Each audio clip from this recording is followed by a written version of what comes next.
आप देख रहे हैं इंडिया टाउन न्यूज, भारत की बात। नमस्कार, आप देख रहे हैं इंडिया टाउन न्यूज और मैं हूं आपके साथ हर्षिता। स्वागत है आपका हमारे खास बुलेटिन खबरें मध्य प्रदेश की में, जहां हम आपको मध्य प्रदेश की महत्वपूर्ण खबरों से रूबरू कराएंगे। चलिए बुलेटिन की शुरुआत करते हैं। मध्य प्रदेश के सीहोर जिले के बुधनी नगर में बढ़ती सड़क दुर्घटनाओं और नो एंट्री के बावजूद शहर में भारी वाहनों की लगातार आवाजाही को लेकर नागरिकों ने मोर्चा खोल दिया है। नागरिकों ने तहसीलदार ललित सोनी को ज्ञापन सौंपकर नो एंट्री नियमों को कड़ाई से पालन कराने, भारी वाहनों के प्रवेश पर रोक लगाने, सड़कों पर घूम रहे बेसहारा मवेशियों को हटाने तथा सड़क किनारे जमा रेत की नियमित सफाई कराने की मांग की है। नागरिकों का कहना है कि जब बाईपास होने के बावजूद टोल बचाने के लिए भारी वाहन शहर के भीतर से गुजर रहे हैं, जिससे आमजन, स्कूली बच्चों और राहगीरों की सुरक्षा खतरे में है। तहसीलदार ने संबंधित विभाग को कार्रवाई के निर्देश देने का आश्वासन दिया है। भाई हमारे नगर में क्या है, भारी वाहन निकलते हैं ये, तो उसके लिए ज्ञापन दिया गया है। हालांकि रोड बन चुका है, हाईवे बन चुका है, लेकिन वहाँ से ना निकल के नगर से निकल रहे हैं और टोल बचाने के चक्कर में, और प्रशासन इस पर ध्यान नहीं दे रहा है। नगर में आवारा पशु भी बहुत घूमते हैं, उसके लिए भी दिया गया है। नगर में क्या है, सड़क जो हैगी हमारी, उस पर से रेत की गाड़ियाँ निकलती हैं, रेत भी हो जाती है इकट्ठी, जिससे गाड़ी स्लिप मारती है। छोटी गाड़ियाँ स्लिप मार जाती हैं और एक्सीडेंट होते हैं। हमने ज्ञापन दिया है। ये भारी स्थानीय नगर वासियों के द्वारा यहाँ शहर में अवैध व्यापक रूप से जो ट्रैफिक जाम हो रहा है और आवारा मवेशी पशु जो सड़क पे खड़े हैं, उन विषयों पर लेकर ज्ञापन दिया गया है, जिसमें बताया गया कि सड़क पर से अनावश्यक पशुओं को हटाया जाए एवं सड़कों की सफाई की जाए जो धूल मिट्टी है, एवं नो एंट्री के संबंध में बताया गया है। हम सब नगरवासियों ने ये ज्ञापन इसलिए दिया है क्योंकि हमारे नगर में पिछले कुछ समय से नो एंट्री होने के बाद भी बड़े भारी वाहन जो अंदर प्रवेश कर रहे हैं, जिसकी वजह से जाने जा रहे हैं लोगों की, एक्सीडेंट हो रहे हैं। उसके लिए सभी लोगों ने मिलकर ज्ञापन दिया है। आश्वासन दिया गया है इससे पहले भी हमें कई बार कि हमें कार्रवाई मिलेगी और बाहरी वाहन बंद कराएंगे, पर बाहरी वाहन बंद नहीं हो रहे हैं। इसलिए अब क्या है, नगरवासियों ने फैसला किया है कि अगर इस बार ये बात नहीं होती है कंप्लीट, शासन नहीं मानता है, तो बड़ा फिर इसको आंदोलन के रूप में करेंगे हम। गुना जिला कांग्रेस कमेटी ने भाजपा सरकार और स्थानीय प्रशासन के खिलाफ चौतरफा मोर्चा खोल दिया है। कांग्रेस ने प्रेस वार्ता कर नीट पेपर लीक और अयोध्या राम मंदिर में दान राशि के गबन जैसे राष्ट्रीय स्तर के घोटालों का हवाला देते हुए कहा कि भाजपा का असली चेहरा अब बेनकाब हो चुका है। कांग्रेस ने प्रदेश में युवाओं की हताशा, महाकाल लोक में कथित भ्रष्टाचार और मुख्यमंत्री डॉक्टर मोहन यादव और उनके परिवार से जुड़े जमीन सौदों पर गंभीर सवाल खड़े किए। जिला कांग्रेस ने सवाल किया कि खाद के लिए लाइन में लगी आदिवासी महिला भुरिया बाई और किसान भागवत किरार की मौत की न्यायिक जांच क्यों नहीं कराई गई और दोषियों पर कार्रवाई कब होगी। कांग्रेस का आरोप है कि यूरिया और डीएपी की खुलेआम कालाबाजारी पर रोक लगाने और सार्वजनिक स्टॉक घोषित करने और किसानों को खाद बिजली सुगमता से उपलब्ध कराने में प्रशासन नाकाम है। जिला के 247 सरकारी मंदिरों की कीमती जमीनों को प्रशासनिक नियंत्रण और नीलामी के नाम पर हड़पने की तैयारी क्यों की जा रही है। मुख्यमंत्री मोहन यादव और उनके परिवार से जुड़े जमीन सौदों व मास्टर प्लान के कथित रिश्तों की हाईकोर्ट के रिटायर्ड जज से निष्पक्ष जांच क्यों नहीं कराई जाती। में भी लगभग 247 सरकारी मंदिर हैं, जिनमें लगभग 20 बड़े मंदिर हैं के पास 50 बीघा से अधिक जमीन है। विभिन्न देवताओं की पूजा कर अपना पेट पालने वाले पुजारी और साधु संतों पर कुठाराघात करते हुए भाजपा सरकार ने आदेश निकाला था कि इन जमीनों को प्रशासन खुली नीलामी यानी ठेके पर चढ़ाएगा, यानी भाजपा और उनके नुमाइंदे इनसे हड़प लेंगे और मंदिरों की आजीविका छीन जाएगी। इस आदेश को अमलीजामा पहनाने की तैयारी चल रही है, जिससे पूरे जिले के पुजारियों में दहशत है। जबकि सितंबर 2021 में सुप्रीम कोर्ट ने साफ कहा है कि मंदिर की भूमि का मालिक वहाँ स्थापित देवी देवता इष्टदेव हैं। राजस्व रिकॉर्ड में कलेक्टर का नाम मालिक के कॉलम में नहीं लिखा जा सकता। खंडवा के ओमकारेश्वर में आस्था, श्रद्धा और सेवा का अनूठा संगम देखने को मिल रहा है। यहाँ आप रक्तदान कर लोगों की जिंदगी तो बचा ही सकते हैं, वीआईपी दर्शन का मुफ्त लाभ भी प्राप्त कर सकते हैं। यहाँ आने वाले श्रद्धालुओं को रक्तदान करने पर ओमकारेश्वर मंदिर में फ्री वीआईपी दर्शन करने को मिल रहा है। इस पहल का असर यह हुआ कि 4 महीने में 2300 यूनिट ब्लड उपलब्ध कराया जा चुका है। इसका मकसद केवल यह है कि किसी भी तरह के हादसे में घायल व्यक्ति या जरूरतमंद को समय पर ब्लड मिल सके। देखिए खंडवा से शेख आसिफ की यह रिपोर्ट। नर्मदा तट पर विराजमान ओमकारेश्वर ज्योतिर्लिंग मंदिर में बड़ी पहल शुरू हुई और इसका व्यापक असर देखने को मिल रहा है। यहाँ रक्तदान करने पर वीआईपी दर्शन की सुविधा मिल रही है। इस साल फरवरी में इसकी शुरुआत हुई थी, जिसके बाद अब तक 2300 यूनिट ब्लड उपलब्ध हो चुका है। ओमकारेश्वर में रक्तदान शिविर लगातार लगाया जा रहा है। जो श्रद्धालु यहाँ रक्तदान कर रहे हैं उन्हें प्रमाण पत्र दिया जा रहा है और उसी आधार पर मंदिर ट्रस्ट से फ्री वीआईपी पास मिल रहा है। ब्लड डोनर लाइन में लगे बिना वीआईपी दर्शन कर रहे हैं। श्रद्धालु बढ़ चढ़ कर रक्तदान कर रहे हैं। 4 महीने में इस अभियान के तहत 500 यूनिट ब्लड जिला अस्पताल की ब्लड बैंक में उपलब्ध कराया गया है। खंडवा जिला अस्पताल में रोजाना करीब 80 यूनिट ब्लड की जरूरत पड़ती है, लेकिन एक्सचेंज में सिर्फ 50 से 55 यूनिट ब्लड ही मिल पाता है। सड़क दुर्घटनाओं में घायल मरीजों के लिए सबसे ज्यादा खून की आवश्यकता होती है। प्रशासन को उम्मीद थी कि आस्था से जुड़ी इस पहल से रक्तदान के प्रति जागरूकता बढ़ेगी और अस्पताल में रक्त की कमी भी नहीं रहेगी। ये उम्मीद न सिर्फ पूरी हुई बल्कि ब्लड की कमी भी दूर हो गई। कलेक्टर ने कहा कि हर वीकेंड पर 50 से 60 हजार श्रद्धालु यहाँ पहुँचते हैं। हमारी पहल का हमें हमारी उम्मीद से ज्यादा प्रतिसाद मिला है। इससे न सिर्फ हमारे जिले की बल्कि आसपास के जिलों की ब्लड की बैंक पूरी करने में सहयोग दे पा रहे हैं। वहीं मधानता विधायक नारायण पटेल ने कहा कि ओमकारेश्वर की यह पहल बेमिसाल है। रक्तदान जो हमारे ओमकारेश्वर में जो अभियान चल रहा है और ये रक्तदान इतना महत्वपूर्ण है कि किसी प्रकार की घटना दुर्घटना देखिए होती है और इस घटना दुर्घटना में रक्तदान के जो माध्यम से उस समय पेशेंट की स्थिति ये बनती है, कई दम तोड़ देते हैं रक्त की वजह से। रक्त का मेच नहीं होता और रक्त की उपलब्धता अगर है और इंसान के उसमें अगर रक्तदान करता है तो उसमें कोई उसका नुकसान नहीं होता। अभी हम हमारे ओंकार जी में देखें तो मेरे देखते देखते पिछले 1.5 साल में लगभग 2 गुना श्रद्धालु अब रोजाना आने लगे हैं। हम वीकेंड्स की बात करें तो बड़ा कॉमन हो गया है, 50,000 लोग, 60,000 लोग इस प्रकार से श्रद्धालुगण हमारे मंदिरों में आ रहे हैं। तो इन दोनों विषयों को देखते हुए यह निर्णय लिया गया कि क्यों ना इन दोनों का मिलान किया जाए और जो श्रद्धालुगण यहाँ पर आ रहे हैं उनको मोटिवेट किया जाए कि वो रक्तदान महादान में पार्टिसिपेट करें और उसकी एवज में उनको वीआईपी दर्शन के पासेस दिए जाएं। ये अच्छी पहल है कि रक्तदान करना चाहिए और रक्त शिविर उन्होंने प्रारंभ किया है आज से और रक्तदान करने से हम दूसरे का जीवन बचाते हैं। रक्तदान करने से शरीर में किसी भी प्रकार की कोई कमजोरी नहीं आती और बल्कि हमारा शरीर उससे हुष्ट पुष्ट बनता है, ताकतवर बनता है। इसलिए मैं सभी युवाओं से यही कहना चाहता हूँ कि रक्तदान करें। अफीम की खेती के लिए मशहूर मंदसौर जिले में अफीम, डोडा चूरा और एमडी ड्रग्स की बढ़ती तस्करी और अवैध कारोबार के खिलाफ पुलिस एक्शन मोड में आ गई है। एक तरफ जहां मंदसौर की पहचान अफीम से है, वहीं दूसरी तरफ यहां के ड्रग्स माफियाओं ने जिले को तस्करी में बदनाम कर रखा है। लेकिन अब मंदसौर पुलिस इन तस्करों की कमर तोड़ने के लिए एक के बाद एक कड़े कदम उठा रही है।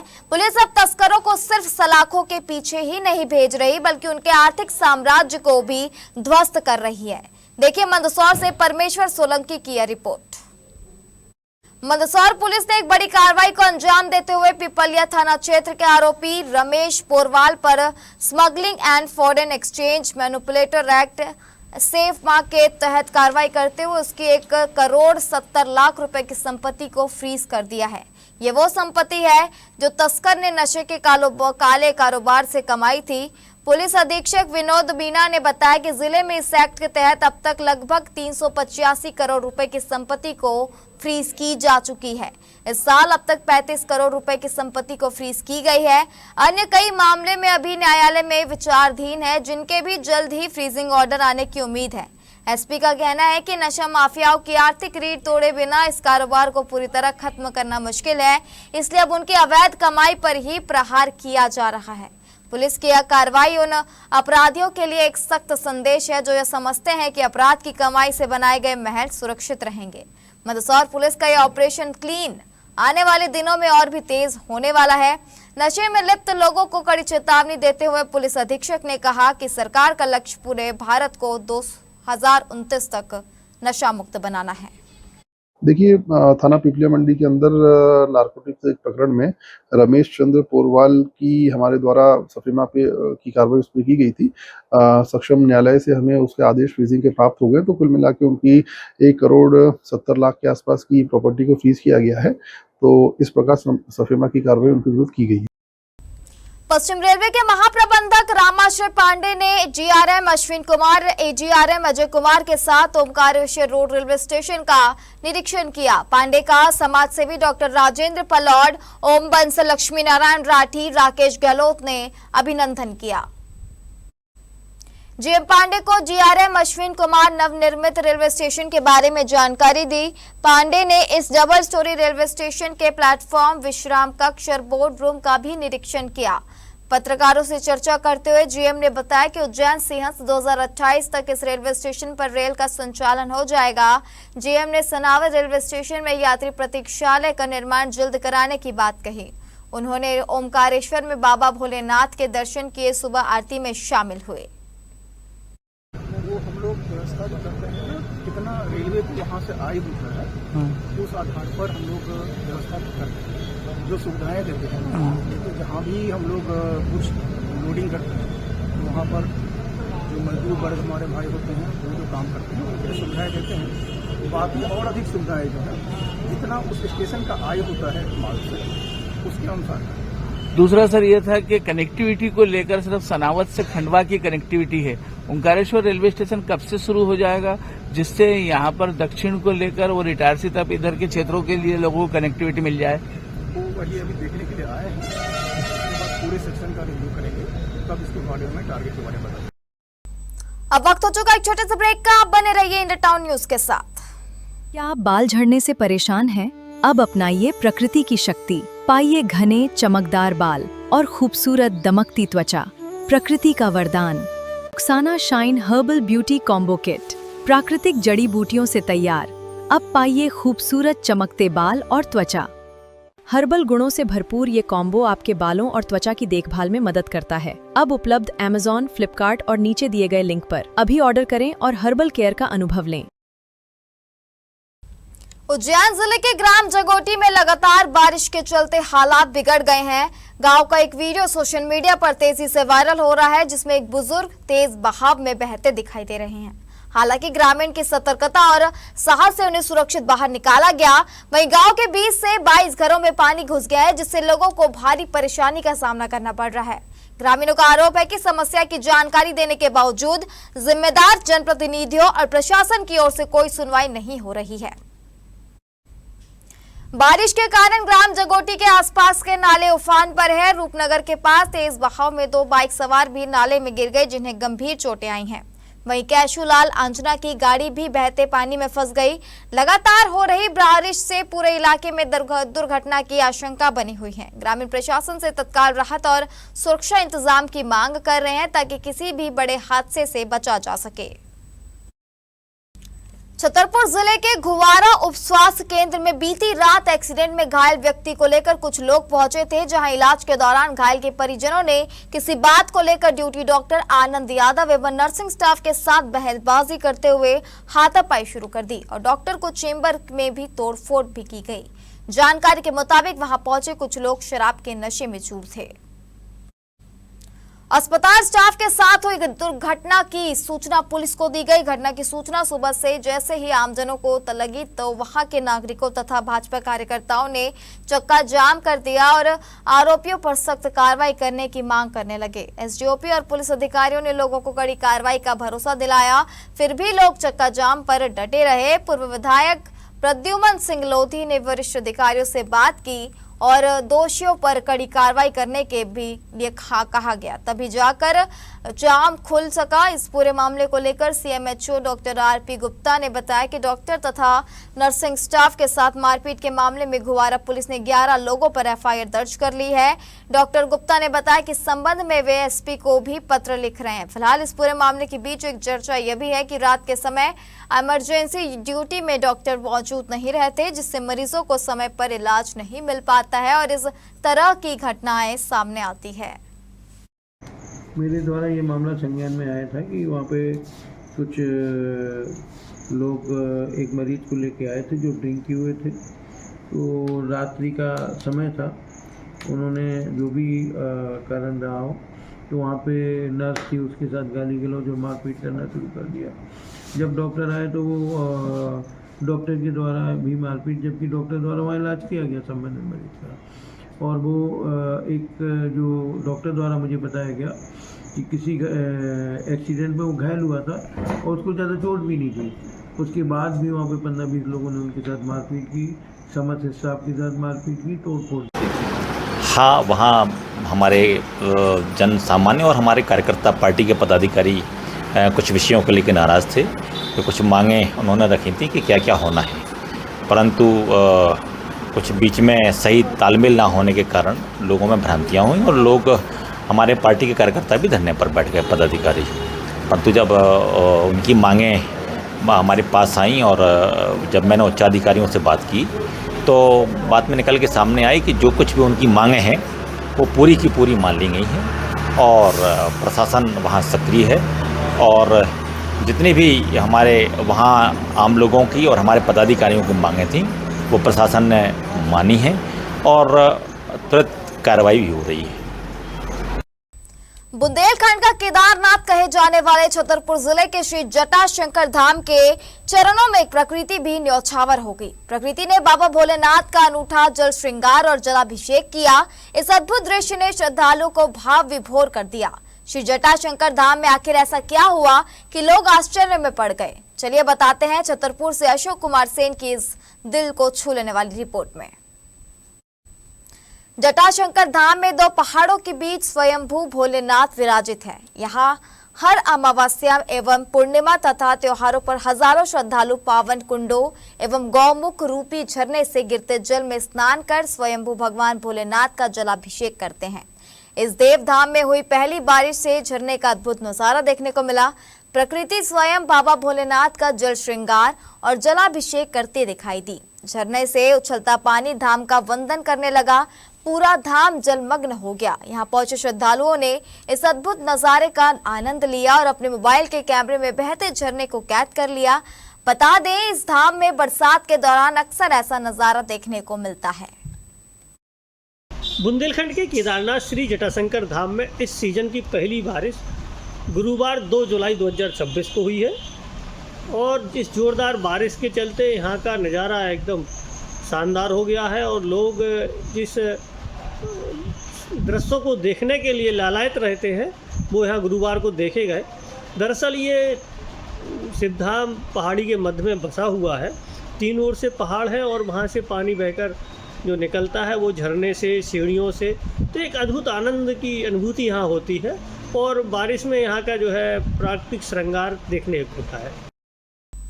मध्य प्रदेश के धार जिले की सरदारपुर तहसील के लेट गांव में आवारा कुत्तों के आतंक से ग्रामीणों में दहशत का माहौल है। ग्रामीणों के मुताबिक कुछ दिनों में कुत्तों के हमलों में करीब 14-15 मोरों की मौत हो चुकी है। वहीं एक घायल मोर को बचाने हुए ग्रामीण पर भी कुत्तों ने हमला कर दिया, जिससे उसके पैर में चोट आई है। ग्रामीणों के अनुसार गांव और आसपास के क्षेत्र में आवारा कुत्तों के झुंड लगातार मोरों का शिकार कर रहे हैं। कुत्तों के लगातार हमले से राष्ट्रीय पक्षी मोर की सुरक्षा को लेकर ग्रामीणों में चिंता बढ़ गई है। ग्रामीणों का कहना है कि यदि समय रहते प्रभावी कदम नहीं उठाया गया तो और भी मोरों की जान जा सकती है। ग्रामीण विष्णु चौधरी ने बताया कि जब उन्होंने एक घायल मोर को कुत्तों से बचाने का प्रयास किया तब कुत्तों ने उन पर भी हमला कर दिया। हमले में उनके पैर में चोट आई है।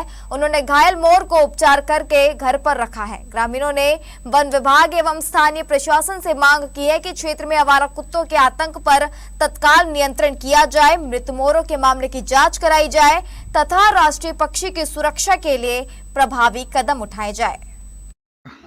गांव का मामला यही है कि भाई साहब ने फ़ोन लगाया था कि हमारा मोर बीमार है और अचानक कुत्तों ने पकड़ लिया, तो आप आओ और ट्रीटमेंट करो। मैं थोड़ा फील्ड पे था तो मैं आया। मैं गौ सेवक राहुल पाटीदार और शैक्षणिक हूँ। और इसके बाद भी यही मामला नहीं है मोरों का, इसके अलावा भी अगले मामले जैसे बेल को पकड़ लिया, बछड़ी को पकड़ लिया, कुत्ते को पकड़ लिया। मतलब कुत्तों ने इतना आतंक बना रखा है कि बहुत संवेदनशील है और इस पर कार्रवाई की जाए और शासन प्रशासन इस पर ध्यान दे। हमारे खास बुलेटिन खबरें मध्य प्रदेश की में फिलहाल इतना ही। आप बने रहिए इंडिया टाउन न्यूज के साथ। नमस्कार। आप देख रहे हैं इंडिया टाउन न्यूज, भारत की बात।